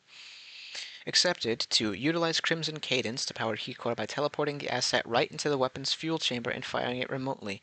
Harness the occult potency and other paranormal threats to vastly overpower 9K's passengers, neutralizing the threat posed by the station and offsetting most backlash.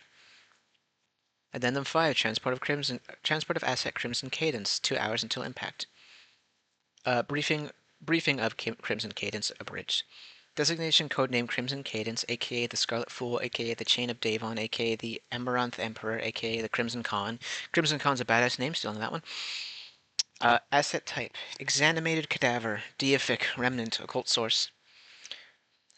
Description: humanoid cadaver of an ancient semi-deific entity dated to originate in the late Fey Empire, 3.6 meters in height, 50 kilos in weight, vaguely masculine in appearance and severely malnourished, with gaunt, unnaturally long fingers and nails, rotten, deformed teeth, unnaturally well preserved for its age.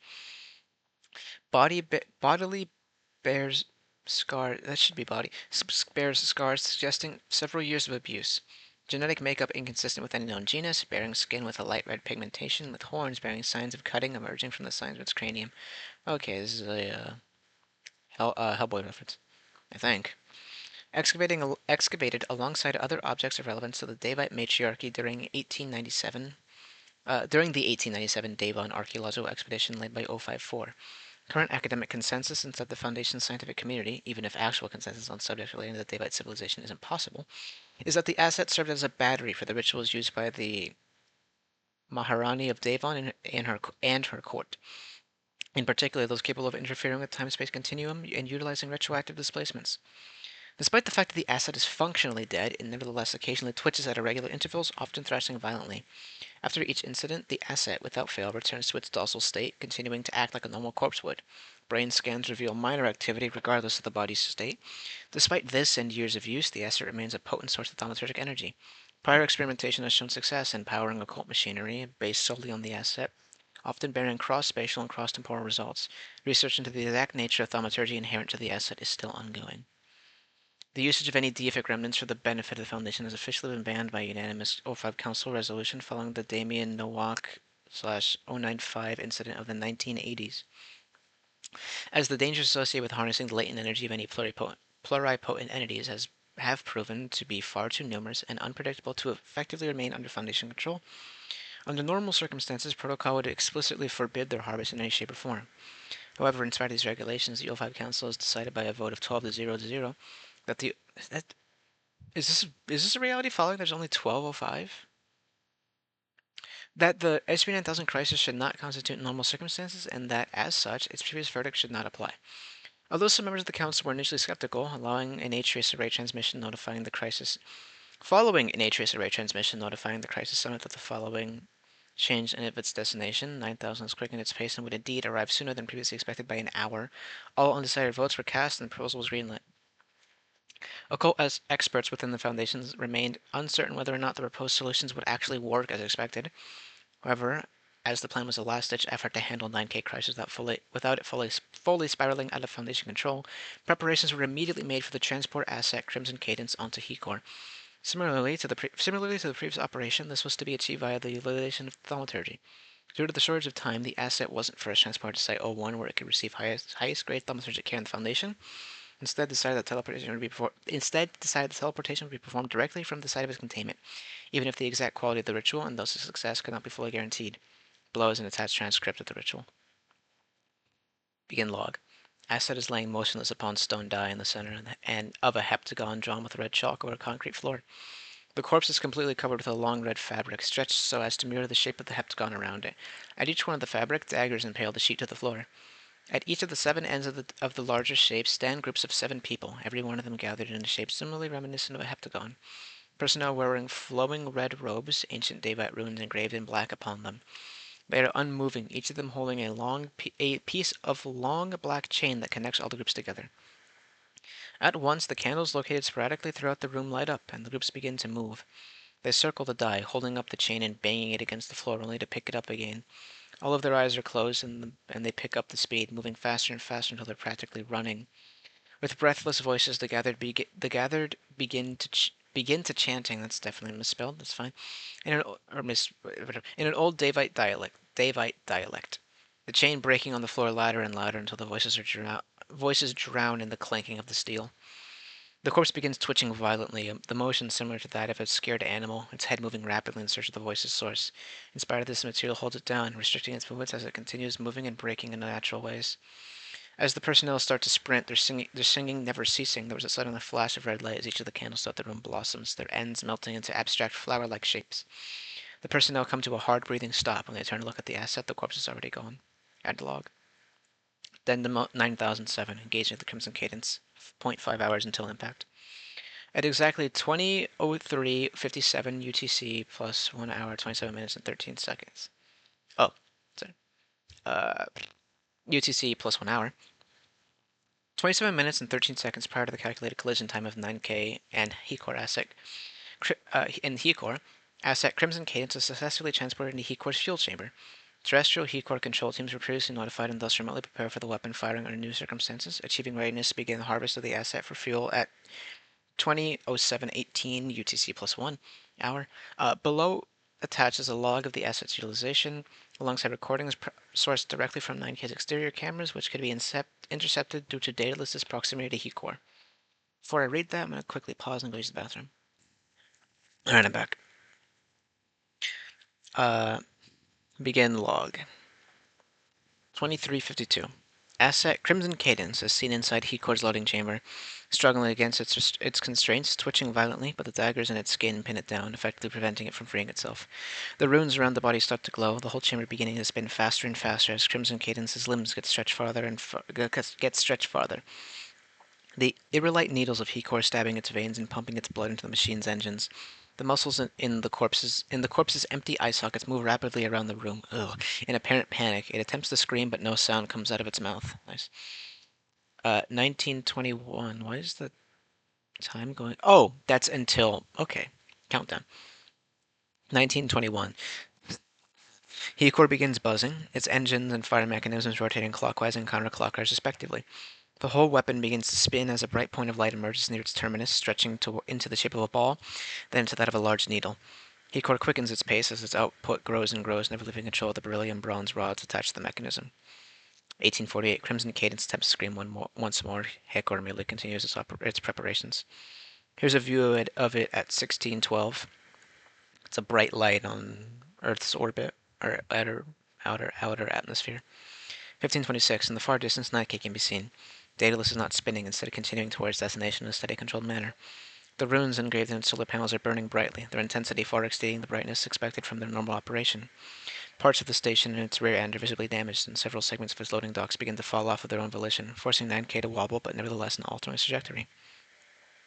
1311. There's a sudden light in SCP-9000 frontal modules around its bridge, and like a flame, a bright orange shape comes to life in its front, quickly grows and spins, but soon forms a rudimentary thaumaturgic circle engraved with symbols outside of the baseline. Prometheus set formerly utilized by its personnel for rituals.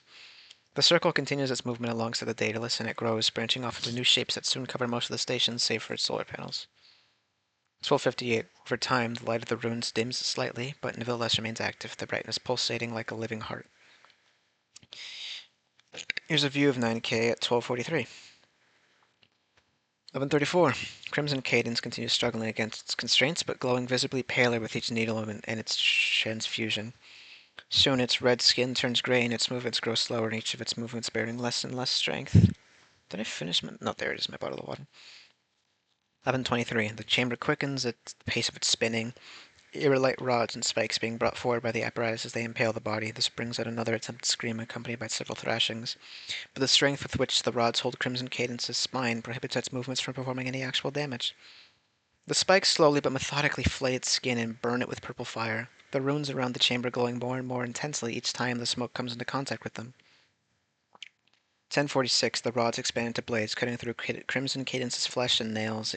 It opens its mouth once more, but the only result is the widening of Heatcore's beam, which is now a circle 20 meters in diameter, constantly growing and pulsating. 1012. The engines continue to spin faster and faster as the beam continues to expand. Here's a view of 9K at 941. 748. The circle around 9K's bridge suddenly stops its movement, and its runes begin to glow so bright as to become unreadable. From the front of the station, there comes a sudden thaumaturgic shot, similarly orange in color as the rest of the occult circuitry surrounding the Daedalus, and starts to move faster than 9000. In its wake, parts of the station continue to fall off. 723. The shot soon overtakes the station as it flickers towards Heatcore in a twitching motion, fidgeting like lightning and often branching off in smaller arms of backlash that soon die out the second the primary missile disappears from the range. 652. Heatcore personnel are primed and controlled to immediately fire the weapon, despite it not finishing its loading beam out of fear that the shot will interfere with its preparations, which they raise as a comment. The concern is immediately overruled by order of 057. 515. Shot continues its journey, rapidly closing the gap between 9K and Heatcore. 0506. Terrestrial Heatcore personnel again protest, silenced once more by a now unanimous 05 Council. Heatcore must finish priming. 501. 7 more needles stab Crimson Cadence where its eyes once were. 423. Seven more blades insert themselves into the space that was once Crimson Cadence's brain. 402. The corpse no longer opens its mouth. Heatcore view at 401. Like an aurora. 354. In one final frantic movement, the shot reaches Heatcore, impacting its primary loading chamber, but does not damage any of the apparatuses. Instead, it merely causes light to briefly appear in the vicinity of Crimson Cadence. At once, the corpse stops thrashing as it attempts to take a deep, ragged breath. 336. The space that was once the muscles behind its empty eye sockets attempts to close, as if in sudden understanding, but finds no muscle capable of performing the action. Asset nevertheless does not continue its struggle. Takes yet another breath, and the corners of its mouth begin to twitch. Day 23. They're unable to perform any actual action, as within seconds Crimson Cadence loses its jaw. 212. Blades move when the needles stab and the rods retract and assert themselves back again. As its bones and organs fall out of what remains of its body, a bright fire, this time blue, scorches its remains. The runes around the loading chamber begin to glow for the last time. 9K view at 2:05. 146. At once, Hecor's primary engine stopped rotating. 124. The beam at its terminus is now stable, no longer twitching. It is ready. 112. 9K is now fully in sight. 54. Hecor's secondary engine ceased movement. 45. Simultaneously, the circles around 9K stop their glow and disappear. 37. Terrestrial Hecor personnel try to notify 05 of apparent change, but before they can do that, 057 personally brushes them off and turns both of the keys to the right. 23. Hecor stops moving. 19. Hecor fires. Here's an Atreus satellite array, AA78 per second. View at exactly 12 seconds. There is just a large line in cosmic background. At positive 3 seconds, Hecor ceases transmission and the connection is lost. End log. Addendum 9K8. Aftermath of 9K's fall. 2 years following impact. Nice. At exactly 20:30:08 UTC plus an hour, the Atreus array confirmed Hecor's firing impacted 9K. In the process, as set, Crimson Cadence was wholly obliterated. The data list was left similarly damaged. What little remained of the station was blown out of its trajectory and 7 minutes later re-entered Earth's atmosphere, landing in uninhabited parts of the Ulyatau region in central Kazakhstan. Immediately following the confirmation that the remnants of 9000 have impacted Earth, an armed escort of 7 mobile task forces alongside personnel from several departments led by 057 was sent out to confirm the threat posed by Daedalus is fully neutralized. What little of 9K remained, and was not obliterated by Hecor to entry the atmosphere, contained several pieces of previously clandestine Prometheus paratechnology alongside the ectological remains of 12 out of 26 confirmed spiritual entities on board. The neutralized residue was forwarded to Overwatch Command for processing, later confirmed to contain the spiritual remains of, alongside others, Shannon Ryan, formerly Prometheus Laboratories, involved in opposition to former Foundation policies, one of the last members of Prometheus' original cadre of contemporarily enlightened idealists, later replaced by a more business-oriented generation, perished fighting Foundation during Cyto 1 raid. Adara, formerly of Serpent's Hand, leader of the pre-thaumatological movement aimed at unifying magic into a coherent scientific model, and a little sister, a de facto leader of the Hand and interpreter of Serpent's Will, during the times of the Sixth Occult War and the creation of the Foundation. Osvender Sarian Enzon, formerly Serpent's Hand, intellectualist, theorist, veil abolitionist, and political activist, perished at the hands of MTF Alpha 1, the Red Right Hand personnel, during riots in London, UK.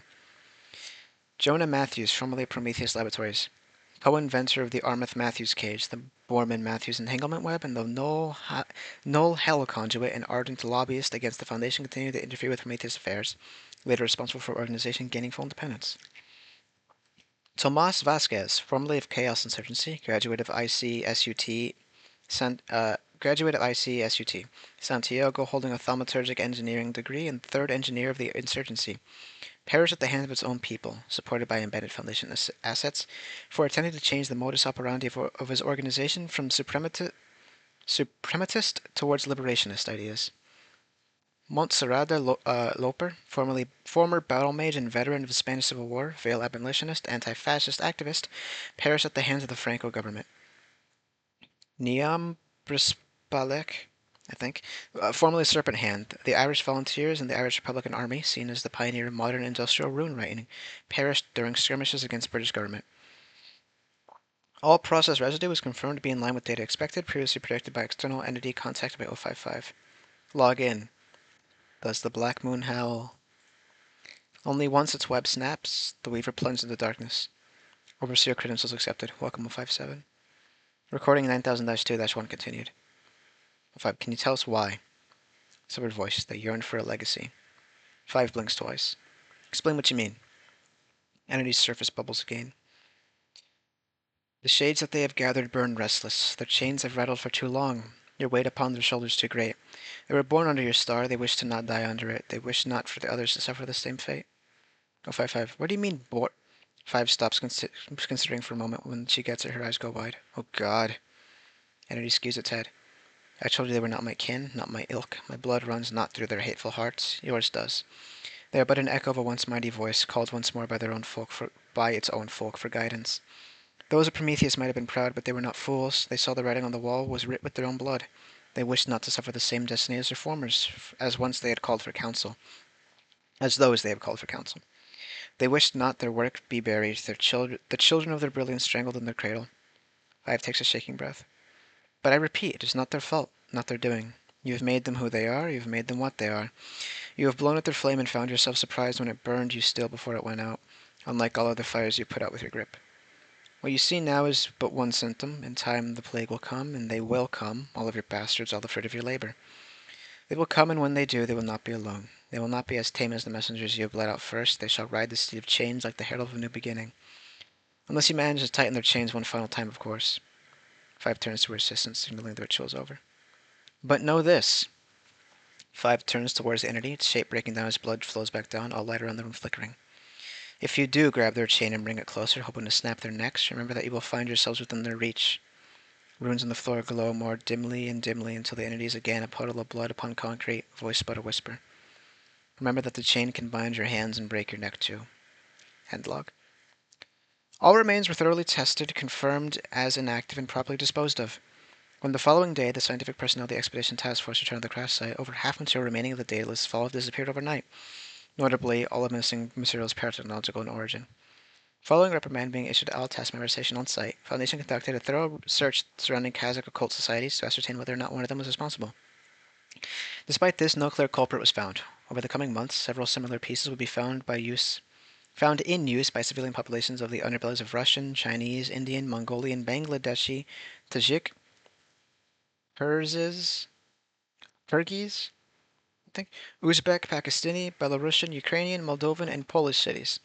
Recovered pieces would prove to be replicas based on theory behind 9K technology. In the following weeks, Atrius array data combined with analysis performed by the Office 052 revealed a noticeable uptick in global proliferation of paratechnology unseen since the Cold War. On average, indexes of passive civilian awareness of the paranormal was marked to rise by 12.5%. Indexes of veiled theoretical research in the parascientific models was marked to rise by 43.3%. Indexes of the possibility of the blank collapsing within the next blank years is marked to rise by 21.8%. The only line of investigation in regards to the distributor technology led to a serpent's hand cell operating out of Hong Kong. Only pieces of 9K related paratechnology could be retrieved in the aftermath of the incident, was severely burnt and damaged by the confrontation. Amongst them was a steel plate, presumably taken from the interior of one of the containment cells of Daedalus. Engraved on it was a phrase, which translated from modern Fey into English reads, "Order is not a measure of peace, change is." As of writing, all of the pieces of 9K paratechnology created from them remained at large, for the research is ongoing. I liked that. That was a good one. Very good one. Make your own monsters and all that. Just really quickly, let's check if you're long. You claim to be short, and you are. I wanted to say I did 5.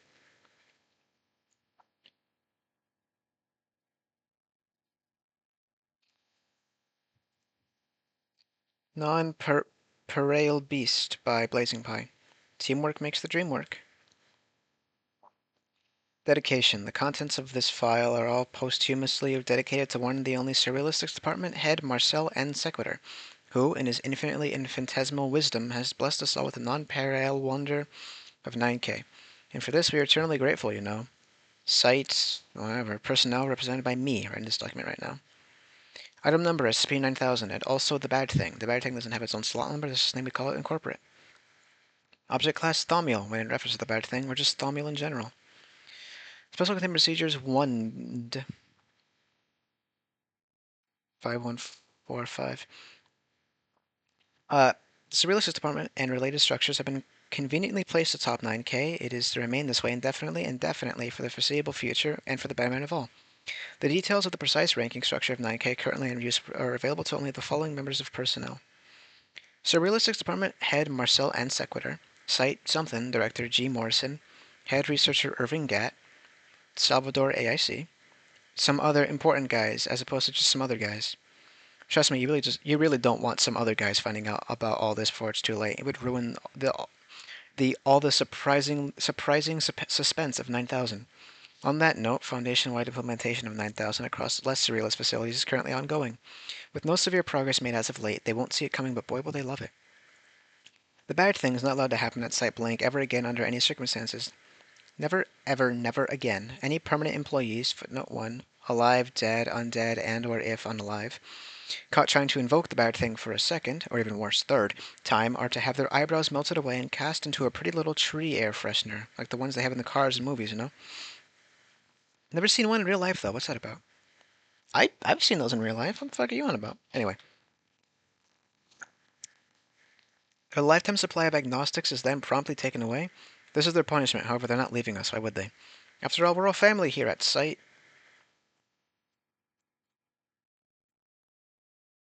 Command. Site Command, okay. Context.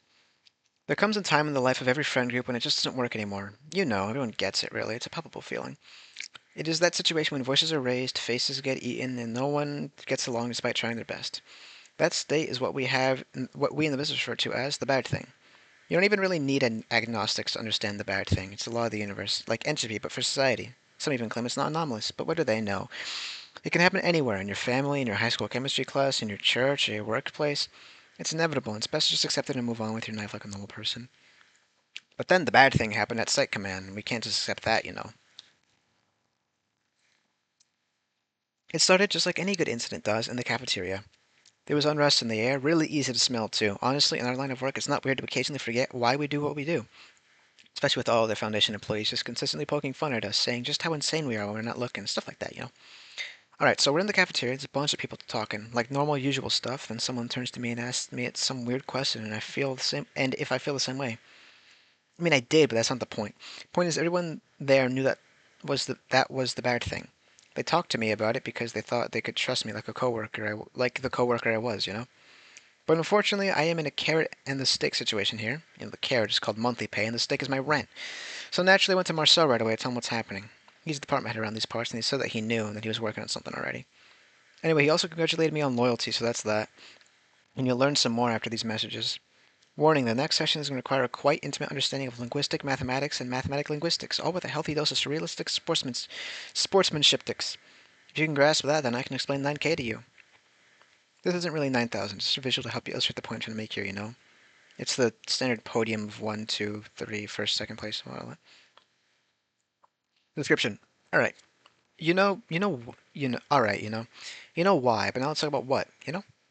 9K is like those things they use in sports sometimes. That piece of street furniture, footnote 3, I think, because what else would that be? Where winners go to stand after everyone agrees that they and only they had won. So it's just like that, and it has three spaces to stand on and all that. It's otherwise pretty unremarkable in what it looks like, and what it feels like, and what it means like. You could easily mistake it for the real deal, but it's not the real deal, you know? SCP-9000 is more like a surrealized manifestation of that sport thing. In a way, it's like a multi-pointing pointer. You can place things on it, and they become ordered in any way you like. That way you like is the correct way, because that's how it works. A child playing with the Tower of Hanoi. It's absurd. The winner takes it all, and you're the winner by placing something on top of 9K. By virtue of 9K, everyone else is a loser until you say otherwise. Okay, so if you don't get it, imagine this. Think of a horse race. People cheering in the audience, horses on the track. You paid for the ticket to be there, and you love it. But then you find yourself underneath the track, just as the horse is about to run. You somehow are a few kilometers in the ground. You still hear the horses running above you, and you still hear the rest of the audience, but you have no idea what's happening. You know? In place of your valuable entertainment, you have only melting shrapnel in your nose and some weird powder on your fingertips. Don't like that. Now, some guy comes up to you and says the race is over, and the guy asks you to tell him who won, gesturing wildly around the place with a corn-filled hand. And now you have no idea what to do. First of all, this guy is weird, right? Second, if you tell him you don't know, he's just going to ask you again until you answer, and if you lie and say you know, it's going to be bad for you. And if you lie and say that you know, it's going to be bad for you when he finds out you lied to him. And he will find out. If you answer, he's just going to ask someone who actually saw the race.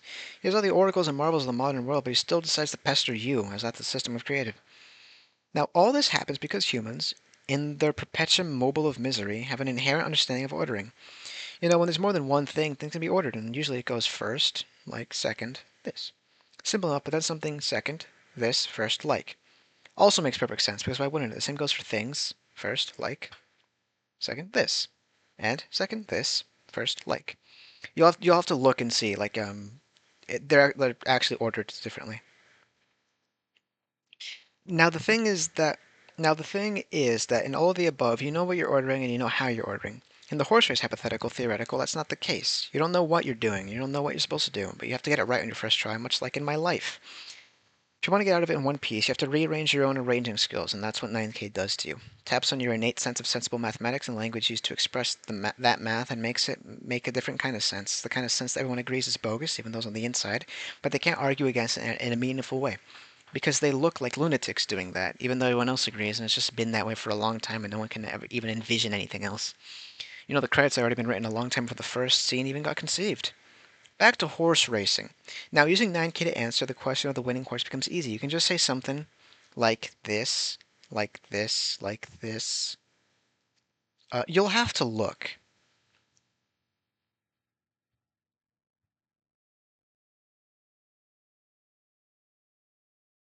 Hmm.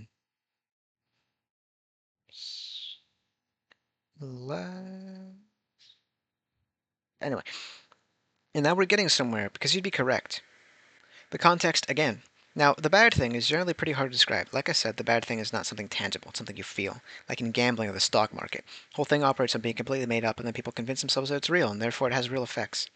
I mean, it is, though. Like, it does have an effect on reality. It's just not a thing you can touch. Why we care about it here is that if left to rot, it would be tantamount to a pretty wild.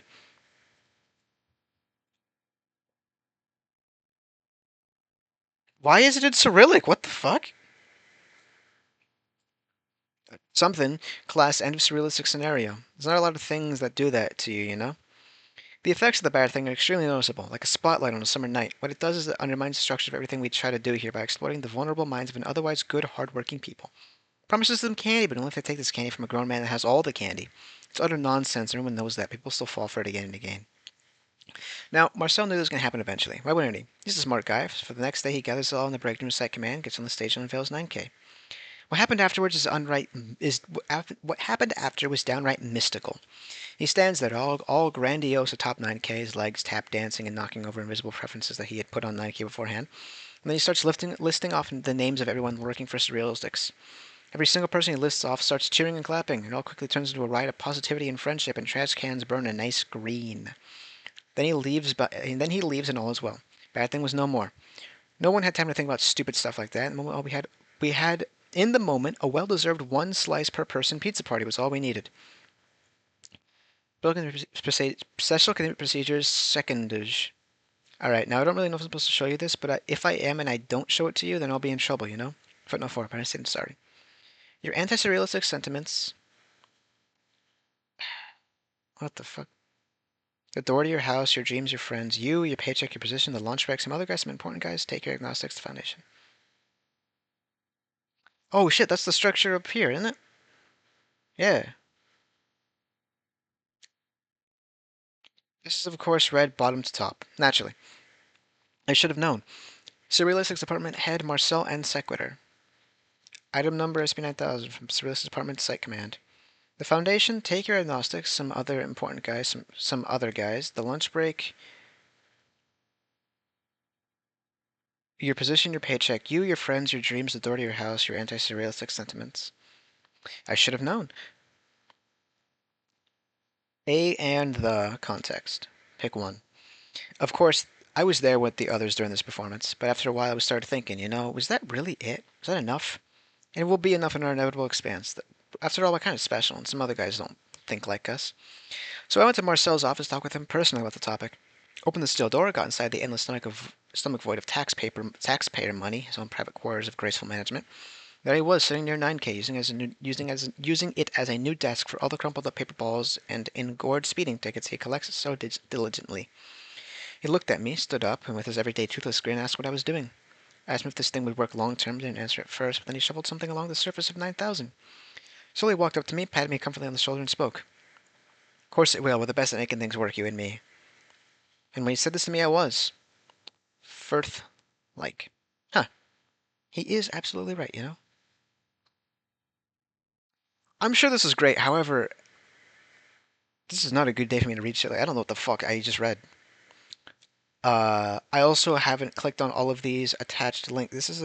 Yeah, all of these attached links to various SCPs. I feel like if I read those first, I would actually understand this even a little bit. I'll come back and then give my... Oh, hey, when did they add this? I'll come back and add to the vote. Now I'm curious if that's retroactive or what. Because I gotta know, right? I guess it's optional. And just like that, folks, we did 5. I don't really know what I ended on, but I really liked Fall of Icarus. And I really liked the Reverse Panopticon and the Man. Basically, I liked all of them except for Tripod Cat, which I don't give a fuck about, and then Non-Pareil Beast, because I don't know what any of that was. Anyway, thank you for your time, and I'll see you next.